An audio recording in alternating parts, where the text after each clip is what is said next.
Live from KSAT12, the news at noon starts right now. We start with an update this noon. Texas DPS troopers say one suspect is now in custody after a deputy was shot in Harris County. That's right. This is in connection to the blue alert you may have gotten on your phone overnight. The Harris County Sheriff's Department says police were able to find 37-year-old James Green. However, they are still looking for a second suspect, 34-year-old Taryn Green. Deputies say the trouble started late last night in northeast Houston. According to Harris County Sheriff Ed Gonzalez, a 29-year-old deputy was conducting a traffic stop when someone shot him. The deputy was transported to the hospital by medical helicopter. At last check, the wounded deputy was said to be in critical but stable condition. People who lived in one local apartment complex will have to get used to new surroundings and new neighbors. Fire burned through their building early this morning, sending 3 people to a hospital with injuries and forcing others out into the streets. As Katrina Weber reports, due to the damage, none of them will be able to return home. Property took priority once people were out of danger. San Antonio firefighters turned their focus to an apartment building on fire in the 3400 block of Commercial Avenue, moments after rushing to the aid of one family in particular. When our first crews got on scene, they realized we had several victims coming out of the second floor. 2 of them, a man and child, were in need of quick care. Firefighters say both had suffered burns. We also had an individual hanging off out of back window that we were able to rescue. That woman who had possible smoke inhalation also was rushed to a hospital. Others in the building had to move quickly too. I heard banging on my door and it was the fire department for everybody to get out, and I just saw the flames outside my window. The 3 a.m. wake-up call had Yolanda Zapata grabbing what she could and getting out. Well, my hair was loose. I was thinking my hair could catch fire. Later, her worry centered on her 4 missing cats. She'd had time to carry out only one. Once firefighters had knocked down the flames, investigators stepped in to do their job. Based on the burn pattern, firefighters say it looks like the fire started on the balcony right outside that apartment, and right in the middle of it is where they found a barbecue grill. They say it's too early to know if that caused the fire. Either way, though, it left 6 families wondering what to do next. For Zapata, at least one mystery soon was solved. She tracked down all her missing pets. Katrina Weber, KSAT 12 News. All right, folks at home, if you're getting ready to head out for lunch or just to the store, take a look at your screen right now via TransGuide. There are reports of a grass fire near I-35 and Casson Drive. This is on the southwest side of town. We're working to get more information, including the cause, but you can see the smoke right there billowing out. And this is something that we've been keeping a close eye on. And Mia, you even did an article about fire safety tips and how important it is to know this during this time. Yes, absolutely, because we still are dealing with high fire danger conditions even this Thursday afternoon, and that's going to continue in some way, shape, or form over the next couple of days until we get some better rain chances in the forecast. So take a look at the fire danger forecast for this Thursday issued by the Texas A&M Forest Service. You can see, yes, high to even very high conditions thanks to dew points dropping later on this afternoon, and of course just the dry grasses and vegetation that we do have in place. So fire safety tips definitely important to think about this afternoon as well. All right, speaking of the dew points, right now they're about 5 to 10 degrees higher than where we were just 24 hours ago. So we have a little bit more of the moisture to contend with this afternoon. And that also means that for some places we have a little bit of a heat index value. This lunchtime hour feels like 99. Already though, over at the airport, the actual air temperature is 97. Right now, the air temperature 95 in Bulverde, Century Mark in New Braunfels this lunch hour, 98 at Stinson, 96 out west in Hondo. Today, we have a forecast high of 107 degrees by about 5 p.m. And if that verifies, that will not only break the existing record for today, but that also will be the hottest day that we've experienced officially here in San Antonio so far this year. So it is going to be a very hot afternoon. Again, the humidity should drop a little bit though later on this afternoon. We're still expecting more triple digits into the weekend as well as those elevated fire danger conditions, but we are monitoring tropical moisture that could move into at least parts of South Texas early next week, all associated with the tropical wave. So we'll get you all the details on that and maybe a small change in the forecast coming up in just a few. Thank you, Mia. New at noon, as the power grid works to keep with the high demand this summer, ERCOT is now issuing a voluntary conservation notice. The agency says this is due to high demand and lower reserves due to low wind generation. ERCOT is asking people to reduce the amount of electricity they use between 3 this afternoon and 8 tonight. Also new at noon, a suspect is on the run after police say he tried to sexually assault a woman and stabbed her. Police tell us the woman was walking downtown early this morning in the 500 block of Columbus. This is near the San Pedro Creek Culture Park. Officers tell us that a man walked up to her and made sexual advances. When she said no, the suspect attacked her, forcing her to the ground. The victim says she fought him off. However, that man ended up stabbing her multiple times. The victim was taken to the hospital with life-threatening injuries. The suspect ran away from the scene, and so far police have not found that person. And deputies are still searching for a driver after the person left a man for dead after running into him on a highway. It happened around 9:30 last night on the I-35 access road between Shepherd and Lucky Road, not far from Lytle. The Bexar County Sheriff's Office says someone in a vehicle hit the man and then drove away from the scene. So far, there is not a description of the vehicle. Now that school is back in session, you'll see more traffic and kids walking on the streets. So keep an extra eye out for school zones. Be prepared that it could take you longer to get to where you want to be.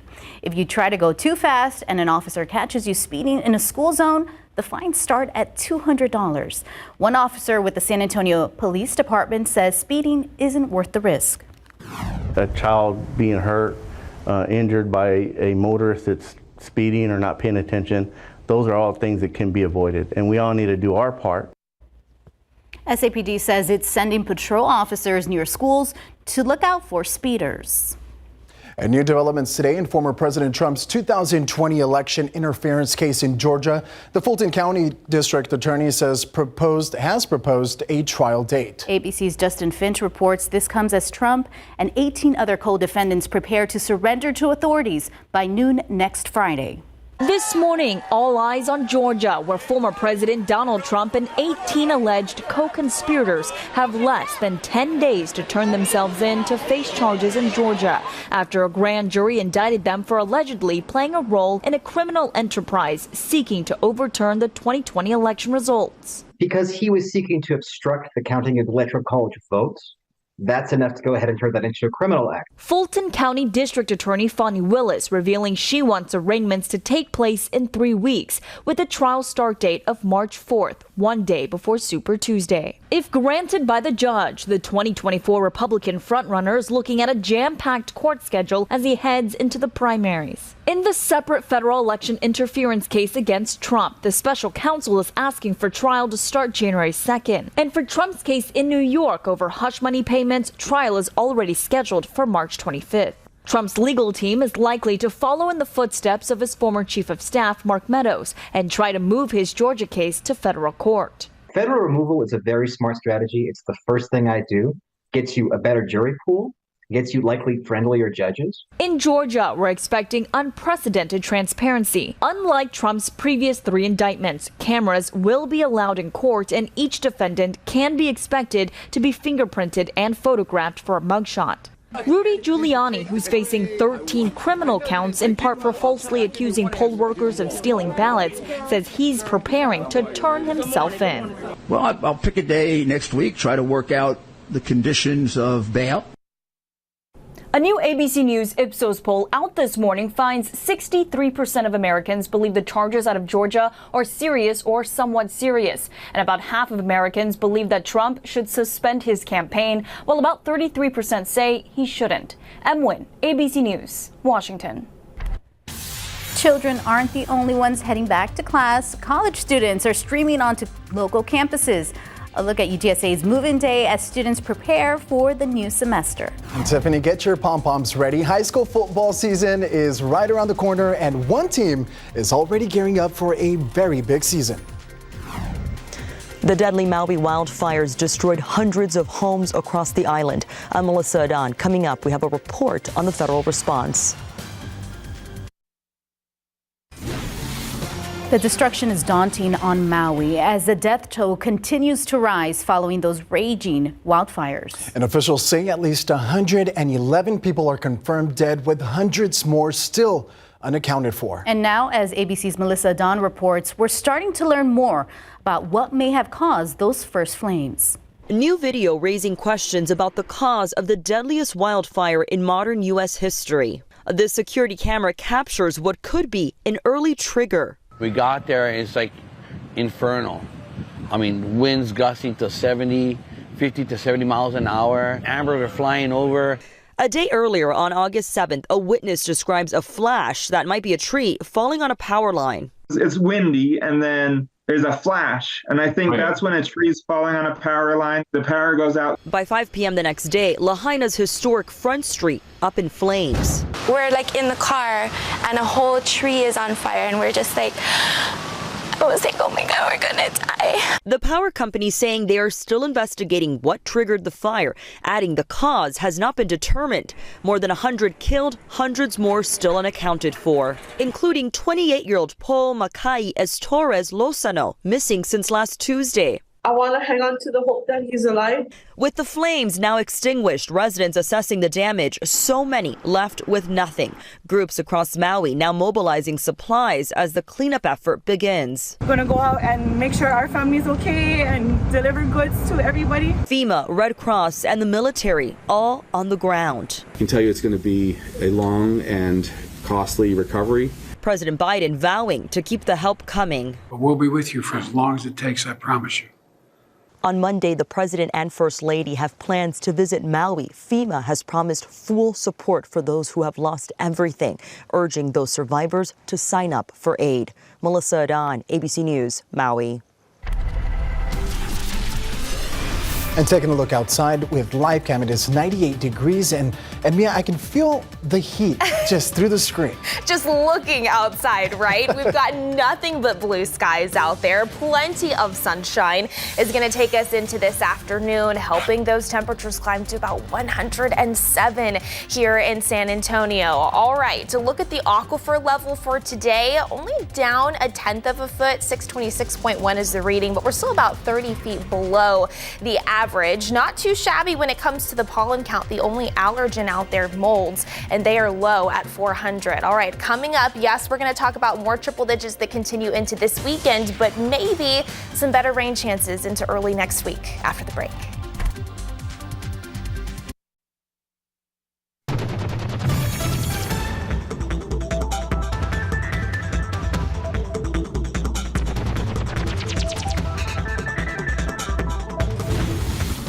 Welcome back. It's Move-In Week at UTSA, and a new project is expanding the university's housing options. This year, each of the UTSA's on-campus housing properties is at full capacity. About 4,600 students will be moving into residence communities this week. Resident assistants, who are student staff that live and work on campus, helped families this morning during Move-In Day. University officials say there are several benefits to living here. Close proximity to numerous academic support services, but also like our dining hall, which is right behind you, tutoring services, the classrooms. For us as an RA, we have different complexes, and each RA will help them, communicate with them, have them a one-on-one, discuss not only personally, professionally, but also academically. To accommodate the growing population, UTSA is bringing a new living community called Blanco Hall. It will accommodate over 500 undergraduate students. Construction of the new hall is expected to begin this fall. And from college to high school, it's a Throwback Thursday at SA Live. It sure is. They're taking us to high school for their question of the day. Now, Fiona and Jen are live at the historic Market Square. What's the question of the day? The question of the day, since it is a Throwback Thursday, is, what's your favorite high school movie? The movie about high school. Yes, mine's Dazed and Confused because I love Matthew McConaughey. All right. What about you? Mean Girls, because that was so fetch. That's a good one. So fetch. What about you guys? Well, geez, what's my high school? I'm taking it back early 2000s. I'm going to say 10 Things I Hate About You. Was that? That's a good one too. Yes. I liked Mean Girls. I liked all of those. I have to think about it though, and I will get back to you. All right, we'll scan that QR code and you can also join in and let us know what your favorite high school movie is, and we'll share those answers on SA Live. Thanks, Tiffany and Jonathan. Thank you. All right, we're going to be checking in with Mia now. I know things are only going to be getting hotter and hotter. Today is that day we've been talking about all week, Mia. Exactly. We are kind of like at the peak of our heat for those triple-digit highs this week. 107, if that verifies, yes, that will be the hottest day that we've experienced so far this year. We have gotten up to 106 a couple of times earlier this month and then once in July. But yes, it is going to be another scorcher of a day across South Central Texas. And speaking of which, of course, we will get above the century mark today. That will make for the 19th consecutive day where our afternoon high temperature here in San Antonio has climbed above 100 degrees, or at least has been able to meet it. You'll recall earlier this summer we did have a consecutive stretch of 15 triple-digit days in July, but right now we're just going to tack on to that number moving forward, at least into the upcoming weekend, before we try to see a few more changes move in early next week. And we'll talk about that in just a second, but you can see we are well on our way this lunchtime hour. 97 over at SA International, a dew point of 64, so it does feel 2 degrees hotter than that. Right now, that heat index value at about 99, winds out of the south at about 5 to 15 miles per hour. I do think we still will find plenty of sunshine throughout the day. 106 by 4, 107 by 5 p.m. And then if you're stepping out for any Thursday evening plans, it is still going to be hot out there. Temperatures slow to fall through the triple digits, but eventually into the mid-90s by 9 p.m. under mostly clear skies. 107 in Pleasanton as well, stretching over to Floresville. 106 that forecast high temperature in Seguin, as well as Canyon Lake. 107 in Bandera, and 104 off to our northwest in Kerrville later on this afternoon. And as we were talking about, if that 107 verifies, it will also break the existing record for today of 104 that was set back in the 1960s. And even tomorrow, while not quite as hot, it is still going to be plenty hot with a forecast high of about 105. If that comes to pass, it will also tie the existing record of 105 set back in 1909. And then after that, it is still going to be triple-digit heat this weekend, but you can see temperatures start to trend down ever so slightly as we start to see a slight pattern change potentially take shape for us here in South Central Texas. So I want to go ahead and talk about that. You can see as of right now, we're quiet here in the state of Texas, but there are a few different frontal boundaries off to our north and off to our east. We still have that heat high pressure in control. Watch what happens though as we head into this weekend. It moves ever so slightly eastward, and then into the beginning of next week, it starts to move farther north. If we can find that, that could leave just enough room on the south side of this high pressure system to see a tropical wave work its way towards the South Texas Gulf coastline. And along with that tropical wave, it does look to bring some tropical moisture to at least parts of South Texas. There are still some question marks, though, in regards to this potential pattern change. If we can find that tropical moisture, though, it is possible that our rain chances come up isolated to maybe widely scattered Tuesday and into Wednesday of next week. That also could help temperatures trend down as well. This is what we know, though. That disturbance will work its way into the western Gulf Tuesday and Wednesday. It does bring rain-making moisture with it, but what we still need to fine-tune, where exactly does that disturbance track? Because that's going to determine the best rain chances. Who sees those better rain chances? Then how organized is it? The National Hurricane Center has a low chance for tropical development as it does move over the warm waters of the western Gulf of Mexico early next week. Again, we'll just have to fine-tune this in the days ahead. So it's definitely something to check back in on. Hopefully we can cash in to a little bit of that rain early next week, but until then, it is just the high fire danger that we are dealing with, as well as more scorching temperatures all the way into the weekend. We'll be right back after the break.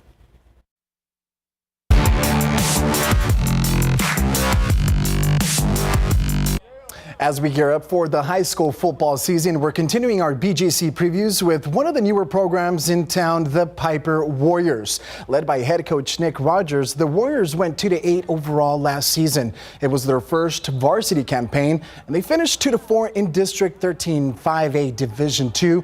The Warriors have 22 starters coming back, 11 on each side of the ball. Dave Campbell's Texas Football predicts they'll secure the fourth and final playoff spot this season.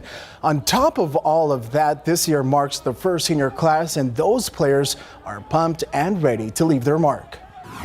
It's a weird feeling knowing that you're the top of the class. I mean, we're seniors now. It's our last year to do anything. We really got to make it a big year for us, and we've got a lot of traditions going on at the school. Like, we're starting to paint our parking spots, and we got all types of stuff planned out for the year.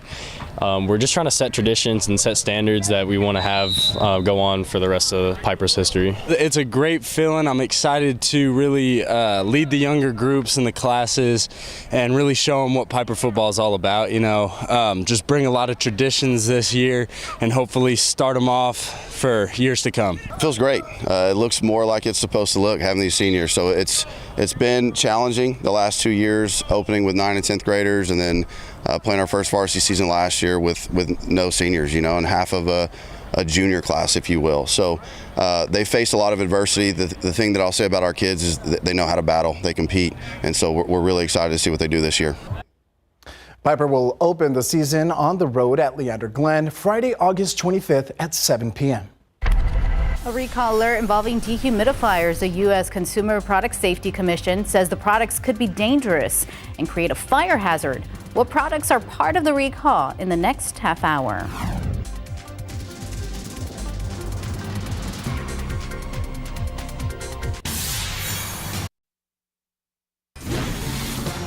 More than 104,000 Americans are on the national organ transplant waiting list, according to federal health officials. And every day, 17 people will die without the organ they need. That's why scientists are working to find an alternative to traditional organ transplantation. CNN's Mandy Gaither has more on a procedure involving pig organs that some believe may pave the way for the future of transplantation. It's being called the latest milestone toward a new way to transplant organs. A genetically engineered kidney from a pig was put into a human who donated his body to science. The pig kidney appears to replace all of the important tasks that the human kidney manages. Surgeons at NYU Langone Health say the pig kidney continues to function well after 32 days. It was transplanted into a man declared brain dead, but a ventilator keeps his heart beating. The hospital says it's the longest period that a gene-edited pig kidney has functioned in a human. The 1-month kidney biopsies and kidney tests show no evidence of rejection and normal renal function and clearance of toxins. The pig's thymus, a small gland that helps the immune system fight disease, was also transplanted to help protect the kidneys from being rejected by the human immune system. Researchers say more work is needed, including studies in living human organ recipients, to establish whether pig kidney transplants could be a bridge or destination therapy for people with end-stage kidney disease. We're gaining critical evidence about how well pig kidneys work in the human environment. Hopefully this also gives some assurance to the FDA regarding the safety of initiating phase 1 clinical trials. For Health Minute, I'm Mandy Gaither. Researchers from the University of Alabama, Birmingham are also studying the use of non-human tissues to treat medical conditions in humans. In a research letter published in JAMA Surgery, they found transplanted gene-edited pig kidneys could not only produce urine but sustain kidney function. All right, COVID-19 cases are on the rise here in San Antonio, but it's happening around the country as well. The Centers for Disease Control and Prevention says COVID-19 hospitalizations have been climbing since early July. The Chicago Department of Public Health says it's seen roughly 72 cases per day within the last week. That's a 4% hike from the week before. Now, health officials say although COVID-19 hospitalization rates are at a high not seen since April, they're much lower than before. Although U.S. cases have dropped significantly since the peak of the pandemic, health officials are advising people to be cautious and fully vaccinated. A new poll shows Americans put COVID-19 at the bottom of their list of the key public health threats. Those surveys said opiates, obesity, and guns are the leading threats to public health. And according to the latest Axios Ipsos American Health Index, COVID-19 was at the bottom of the list. The poll showed the public is split in its concern about the recent rise in COVID-19 cases, but it wasn't driving changes in mask wearing or testing. 82% of those surveys said they haven't taken a home COVID-19 test in the past week. That matches up with the findings from February and May. Now, the number of adults who reported wearing a mask in public at all, at any time or sometimes, continue to decline. A federal appeals court ruled to restrict the abortion medication mifepristone. The decision wipes away a lower court's ruling that would have taken it off the market completely. Mifepristone is one of the drugs used to induce a so-called medical abortion. The court found the federal government did not follow the proper process when it loosened regulations on it in 2016. Specifically, it was not lawful to allow the drug to be taken later in pregnancy, mailed directly to patients, or prescribed by healthcare workers other than doctors. In reality, the decision won't change the availability of mifepristone in the short term. That's because an earlier Supreme Court decision guarantees its availability. Chinese home appliance manufacturer Gree is recalling more than 1.5 million dehumidifiers. The U.S. Consumer Product Safety Commission says there have been 23 reports of the appliances catching on fire. Now, consumers have also reported nearly 700 overheating incidents and $168,000 in property damage. 42 models are included in the recall. They were manufactured between January 2011 and February 2014 under numerous brand names, including Kenmore, GE, Solias, Air, Norpol, and Seabreeze. Anyone with a recalled dehumidifier should unplug it immediately and contact Gree for a refund. And a look outside with live cam. 99 degrees, and it's only gonna get hotter. It's just gonna get hotter this afternoon. Yeah, you can see we've got plenty of sunshine outside.